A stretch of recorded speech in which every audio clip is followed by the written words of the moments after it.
Alors, salut les amis et bienvenue dans cette nouvelle vidéo où nous allons parler de la notion d'autoloading et de namespace. Alors, c'est l'une des vidéos les plus importantes pour moi, ok? Parce que la notion d'autoloading, la notion de namespace, ça a été vraiment compliqué pour moi d'aborder ici, d'appréhender ces deux notions-là lorsque j'ai débuté avec la programmation orientée objet en PHP. Et le truc, c'est quoi? C'est que lorsque j'ai des trucs que j'ai eu à apprendre difficilement, que je n'ai pas eu à comprendre du premier coup, lorsque je tente de les expliquer, je me dis, Honoré, si tu as vraiment compris ces choses-là, comme tu le dis aujourd'hui, tu dois pouvoir l'expliquer à une personne qui n'en a jamais entendu parler, et cette personne doit pouvoir comprendre du premier coup, ok?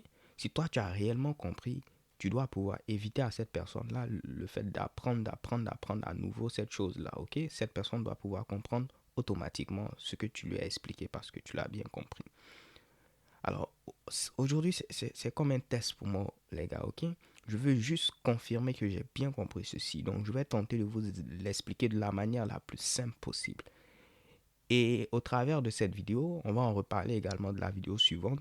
Si après ces deux vidéos, vous avez eu à comprendre du premier coup la notion d'autoloading, de namespace, je serai au paradis, les gars. Je pourrais même boire du vin à votre santé et ainsi de suite, ok? Donc surtout, ne pensez pas que c'est compliqué. Je vais faire de mon mieux pour vous l'expliquer. Et vraiment, si vous l'avez compris du premier coup, n'hésitez pas à laisser un commentaire pour dire que vous l'avez compris. Je serais vraiment heureux de savoir que j'ai pu l'expliquer de manière aussi simple. Donc on est parti. À ce niveau-là, comme je vous l'avais dit dans la vidéo précédente, en lieu et place ici de mettre toutes les classes dans un même fichier, on préfère créer des fichiers séparés afin d'avoir un code qui est beaucoup plus clair.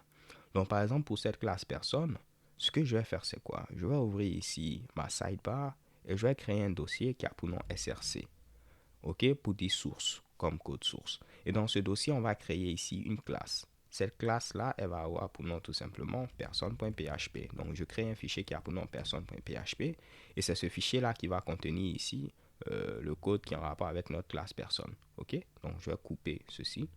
Je viens au niveau de personne.php. Je vais rajouter tout simplement ici php et je vais pouvoir coller ceci.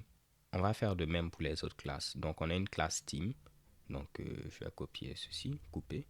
Je vais créer un nouveau fichier qui aura pour nom ici team.php. Donc, je mets ici team.php. On va rajouter php et coller ce Mitsubishi. Et pour terminer, on va faire de même pour league. Donc, je referme ceci, je vais le couper. Je viens à ce niveau, je crée un nouveau fichier qui aura pour nom ici league.php. Je rajoute également ceci et je vais pouvoir le coller sans problème. OK? Donc là, j'ai eu à faire ceci et je vais garder cela à ce niveau puisque cela nous permettait simplement de tester ici tout ce Mitsubishi là. Donc comme vous pouvez le voir, rien de bien compliqué. On a un fichier league.php qui contient notre classe league, un fichier personne.php qui contient notre classe personne, un fichier team.php qui contient notre classe team. Maintenant, à ce niveau-là, comme je vous l'avais montré dans l'une des précédentes vidéos, si vous mettez directement ici new person, new team, new league, il ne va pas connaître ici ces classes-là. OK?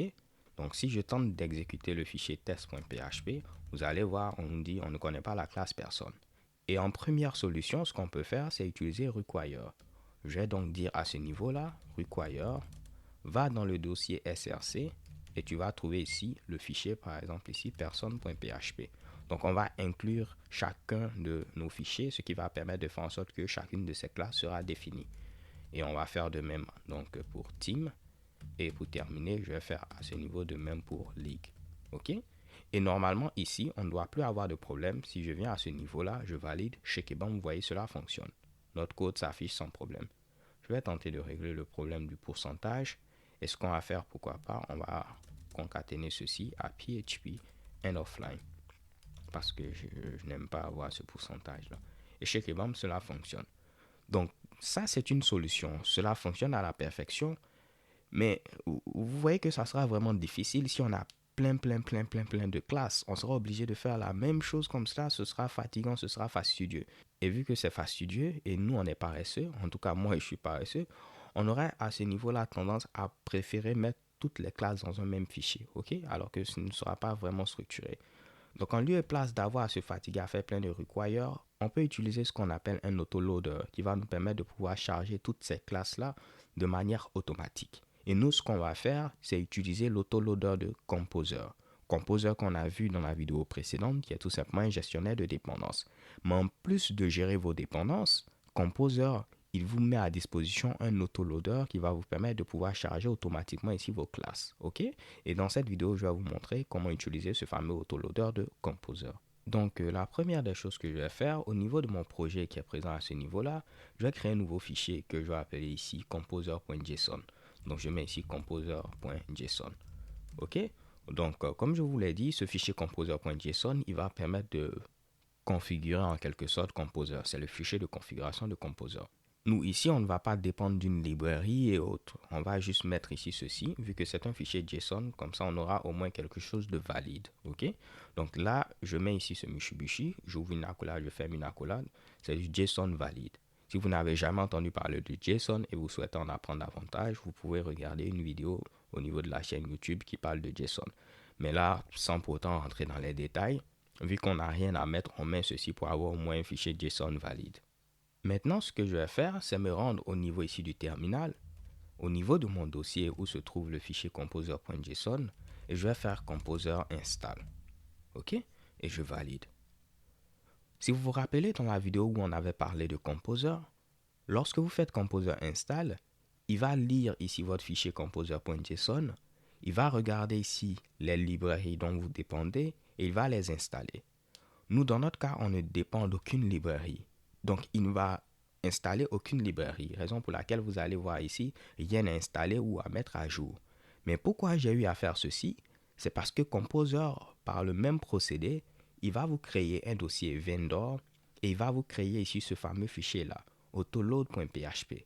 Et c'est de ce fichier-là dont on a besoin puisque c'est celui-là qui permet de gérer l'autoloading au niveau de Composer.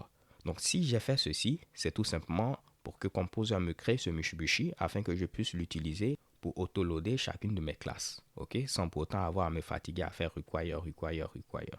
Maintenant que cela est fait, ce que je vais faire, c'est venir au niveau de test.php, je vais enlever ceci, et comme vous l'imaginez, ça ne va pas marcher automatiquement, sinon ça aurait été très très facile. Je n'allais pas dire que c'était compliqué de comprendre, ok? Donc si je viens ici, je fais php test.php, on aura toujours une erreur. On nous dit à ce niveau-là qu'on ne connaît pas la classe personne, ok? Ce qu'on doit faire ici, c'est expliquer à Composer comment est-ce qu'il doit charger ici chacune de nos classes. On doit lui expliquer comment est-ce qu'il doit le faire. Donc, on va venir au niveau du fichier composer.json qui était vide jusqu'à présent et on va rajouter ici cette section-là, autoload, qui va nous permettre d'expliquer à Composer comment il doit gérer ici l'autoloading de nos différentes classes. Là, je vais utiliser un standard qui a pour nom ici PSR4. OK? Il existe plusieurs standards. Vous avez par exemple PSR0, PSR2, ainsi de suite. Mais nous, on va utiliser ici PSR4 qui est très très utilisé actuellement, contrairement aux autres que je vous ai listés. Ils sont peut-être toujours utilisés, mais celui-là est largement adopté à présent. OK? Donc là, au niveau de JSON, clairement, vous avez ici ceci qui vous permet de représenter un objet. Et vous avez ici des crochets qui vous permettent de représenter ici des tableaux. OK? Donc là, ce seront des éléments de type clé, deux points, valeur. OK? Virgule, clé, deux points, valeur. Donc la valeur, ça peut être ici une chaîne de caractères comme on l'a vu. Ça peut être à ce niveau-là un entier. Ça peut être un booléen. OK? Et vous avez ici des crochets qui vont vous permettre de représenter une liste d'éléments. Donc ça, c'est un élément, un autre élément, ainsi de suite. Et vous pouvez, grâce à ces Mitsubishi, représenter quasiment tout ce que vous voulez. Donc là, par exemple, j'ai des accolades. Donc je pourrais avoir des éléments de type clé, deux points, valeur. Vu que la valeur elle-même, c'est un autre objet, raison pour laquelle j'ai mis ici des accolades. Et voici un autre élément de type clé, deux points, valeur. OK? Donc ça peut paraître compliqué vu que je l'ai indenté de cette manière, mais c'est beaucoup plus simple, croyez-moi, que si je l'avais mis sur la même ligne. Donc là, on veut expliquer à Composer comment gérer ici l'autoloading. Et nous, on va préciser ici qu'on veut le gérer avec le standard PSR4. Il y a d'autres moyens d'autoloader ici des classes. On peut utiliser la clé files ou encore la clé class map, mais on va voir cela plus tard. Là, pour l'instant, on va s'intéresser à PSR4. OK? Et ce que je vais faire ici, je vais écrire un Mitsubishi. Ne vous inquiétez pas, je vais vous l'expliquer tout à l'heure. Je vais mettre ici Acme et je vais rajouter ici SRC. Donc Acme d'abord c'est quoi? Acme c'est le nom d'une organisation fictive. Si vous n'avez pas ici d'organisation, d'entreprise et vous voulez avoir ici un nom fictif, vous pouvez utiliser ici Acme. Donc là, vu qu'on est en train d'apprendre, je mets ici Acme pour avoir ici un nom d'organisation ici fictif. Mais dans notre cas ici, ce Acme, il va représenter ce qu'on appelle un namespace. Et c'est là que je dois vous expliquer à quoi va servir ici le namespace. Parce que c'est très important de le comprendre. Je vais vous donner un exemple. Au niveau de ma machine, il y a plein de séries, ok? J'adore regarder des séries. Maintenant, comme vous le savez, au niveau des séries, vous avez très souvent saison 1, épisode 1, saison 1, épisode 2, ainsi de suite.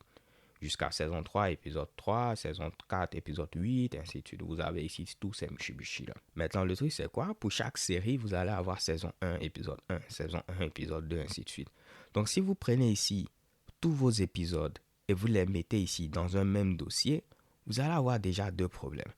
Le premier problème, c'est que vous allez avoir du mal à vous retrouver. Lorsque vous allez voir par exemple ici saison 1 épisode 1 et saison 3 épisode 5, vous ne saurez pas c'est pour quelle série, à moins de double-cliquer pour voir ok, ça c'est pour telle série, ça c'est pour telle autre série. Ok, de un, ça sera fatigant d'organiser tout ceci. Et de deux, c'est quoi?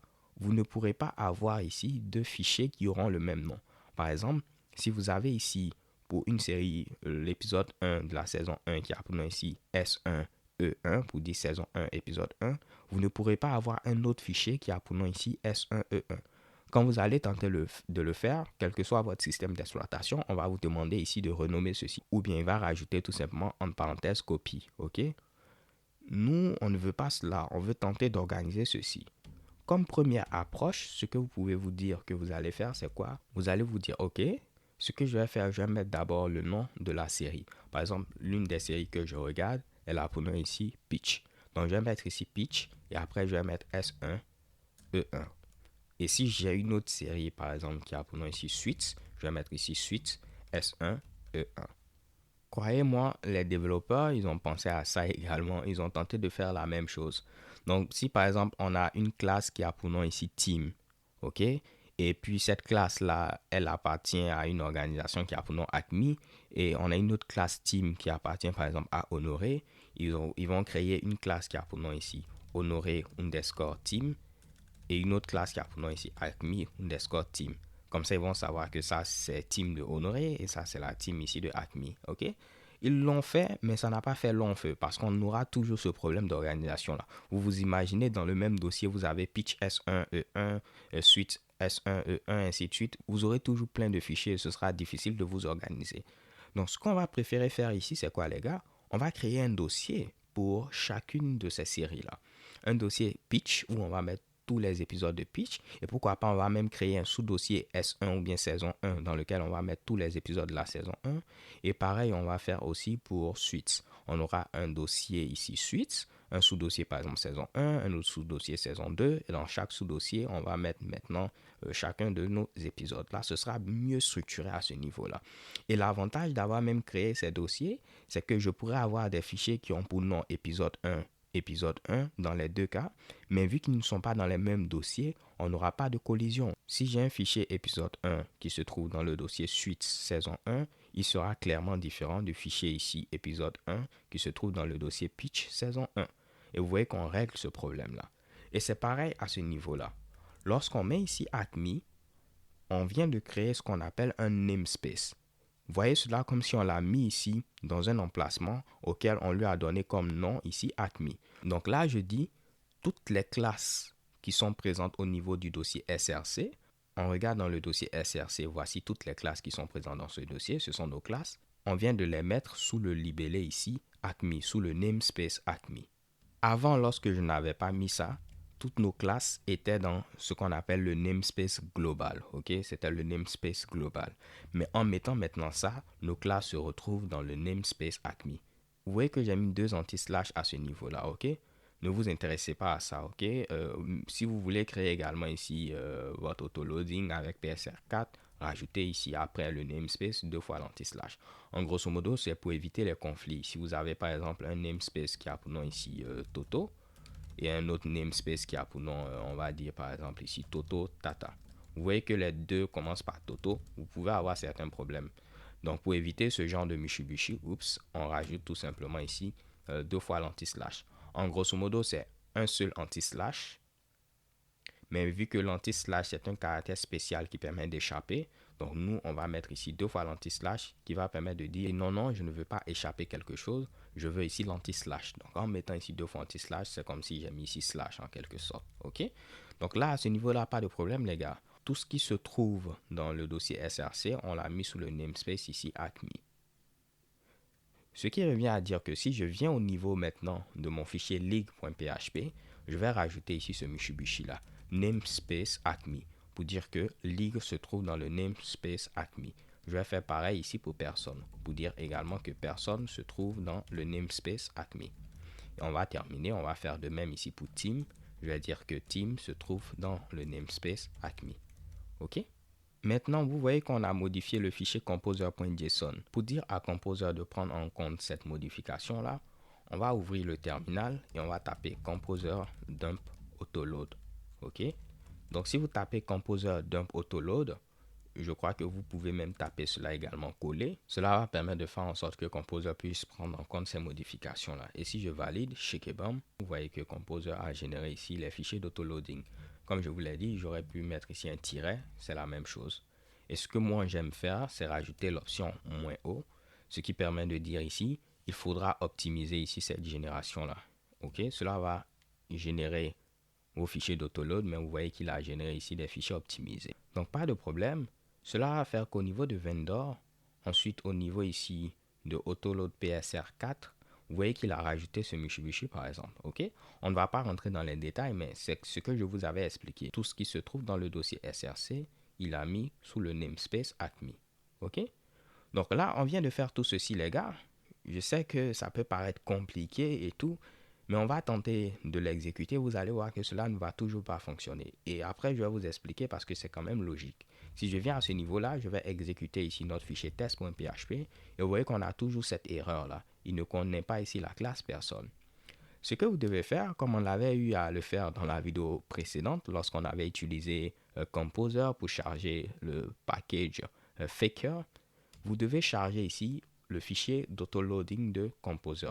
C'est ce fichier-là, comme je vous l'ai dit, qui se trouve au niveau du dossier vendor et qui a pour nom autoload.php. Donc, c'est ce seul fichier que vous allez charger et lui, avec tout le mécanisme de Composer, il va se charger de charger toutes vos classes. OK? Donc, moi, ce que je vais faire, c'est simplement un require, va dans le dossier vendor et tu vas faire un require de ce fichier-là, autoload.php. Et rien qu'en faisant ça, Composer va maintenant ici savoir comment charger toutes mes classes. OK? Maintenant, vu que j'ai dit que mes classes se trouvent dans le namespace Acme, je vais devoir ici précéder ces Mitsubishi de Acme comme ceci. OK? Donc maintenant, partout où j'ai mis ici team, ainsi de suite, personne, je vais précéder ces Mitsubishi de Acme. C'est pour dire que la classe personne se trouve dans le namespace Acme. Donc si tu veux ici l'instancier, tu vas d'abord aller dans ce namespace et tu vas trouver maintenant Acme et ainsi de suite. OK? Vous voyez que c'est un anti-slash à ce niveau-là, pas un slash.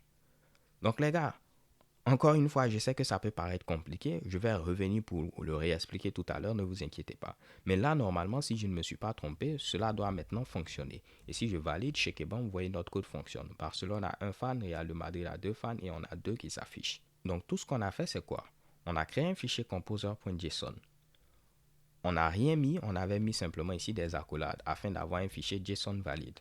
On a tapé Composer install afin que Composer puisse générer à ce niveau-là son dossier vendor et puis principalement également tous les fichiers qui vont nous servir pour l'autoloading. Après, on a rajouté ici notre convention pour l'autoloading.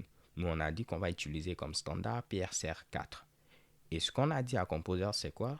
Tous nos fichiers qui se trouvent dans le dossier SRC, tu vas les mettre ici sous le namespace racine Acme. OK? Et là, on est venu ici spécifier cela en mettant namespace Acme afin que League, personne et team se trouvent bel et bien sous ce namespace-là, vu que c'est ce qu'on avait indiqué. Maintenant, une fois que c'est fait, au niveau de notre fichier qui est présent à ce niveau-là, qui nous permet de tester ceci, il nous fallait inclure le fichier d'autoloading de Composer. Très souvent, si vous utilisez un framework, on va mettre ici cette ligne-là au niveau par exemple du bootstrapping ou encore du fichier index.php qui est le point d'entrée de votre application. OK? Et maintenant, après, vu que toutes nos classes se trouvent maintenant dans le namespace Acme, il fallait ici précéder le nom des classes par Acme qui est le namespace. OK? Donc les gars, si vous avez compris cette première partie, je suis déjà content. Je vous donne rendez-vous à la deuxième vidéo pour ne pas compliquer les choses où on va continuer ici à apprendre beaucoup plus ici sur cette notion de namespacing. So thank you guys for watching. Don't forget to subscribe and have a nice day. Peace.